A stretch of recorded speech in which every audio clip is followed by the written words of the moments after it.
আপনি তো মানে বোঝেন যে এই জায়গায় industry, not only garments industry, সব ইন্ডাস্ট্রিগুলি করোনার থেকে সাফার করতেছে অ্যাকচুয়ালি। আর আমরা করোনার পরে মোটামুটি অর্ডারের যে ফ্লো ছিল আমরা ঘুরে দাঁড়ায় গেছিলাম অলরেডি। এরপরে আপনার ইউক্রেন যুদ্ধ হওয়ার পরে হঠাৎ রিসেশনে পড়ে গেলাম আমরা। তারপরে আপনার আমাদের যে ওভারঅল যে আপনার ডাইংগুলিতে যে গ্যাসের প্রেশার বা ইলেকট্রিসিটির এই যে প্রেশার, যেই রিকোয়ারমেন্টগুলি ছিল, এগুলি তো কন্টিনিউ আছেই। যেটা আমরা মোটামুটি ওভারকাম আমরা করার চেষ্টা করতেছি বিভিন্ন ওয়েতে।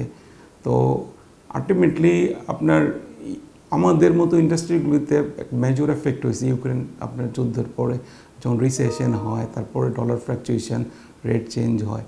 তা আমাদের অনেক অর্ডার, বিশেষ করে আমাদের ফ্যাক্টরি সাফিয়া অ্যাপারেলস, আমরা প্রাইমার্ক ছিল আমাদের মেজর কাস্টমার।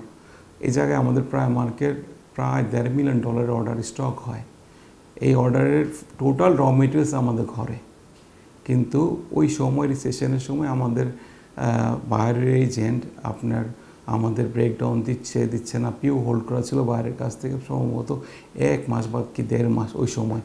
তার পরবর্তীতে বাইরে আবার রিশিডিউল করে মালগুলি সব নিয়ে গেছে, কিন্তু আমাদের গুডসগুলি নতুনভাবে তৈরি করার ব্যাপারে আমার এজেন্ট কোনো সহযোগিতা করেনি।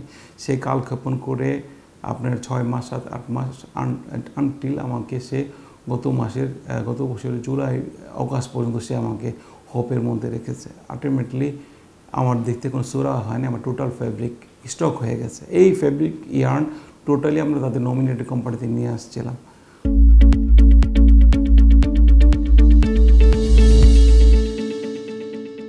তো অ্যাকচুয়ালি এই জায়গায় আমার প্রাইমার্কের এজেন্ট ট্যাক্স ইন্টারন্যাশনাল, সে এই জায়গায় আমার সাথে ফ্রড করেছে, এবং তার ব্যাপারে যে আমরা খোঁজখবর নিয়েছি, নট অনলি সাফিয়া অ্যাপারেলস, আরও 2-3টা আশেপাশের কোম্পানিও সে একই ধরনের সে কাজ করেছে।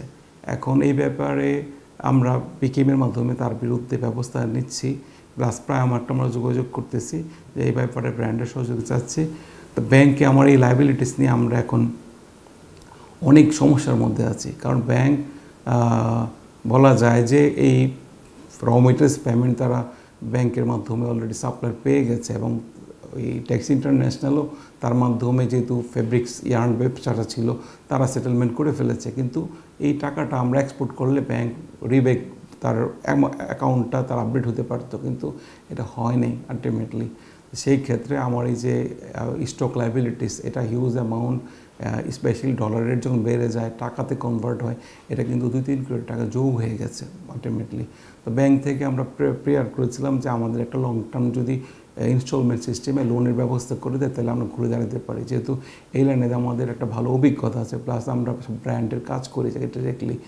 আমরা ওভারকাম করতে পারি যদি ব্যাংক সহযোগিতা করে। বাংলাদেশ ব্যাংক থেকে নির্দেশনা দেয় যে আমাদের মধ্যে ফ্যাক্টরিগুলি যারা বিভিন্ন কারণে সাফার করতেছে, এবং আমাদের যেহেতু চেইন অফ বায়ার একটা ভালো কমিউনিকেশান আছে এই জায়গায়, এরকম না যে আমরা বায়ার কমিউনিকেশানগুলি ওভাবে মেনটেন করতে পারি না। আমাদের মোটামুটি এই জায়গায় merchandising team very strong actually, এবং আমরা ওনারা যারা আছে আমরা সরাসরি বায়ারদের সাথে ডিল করি।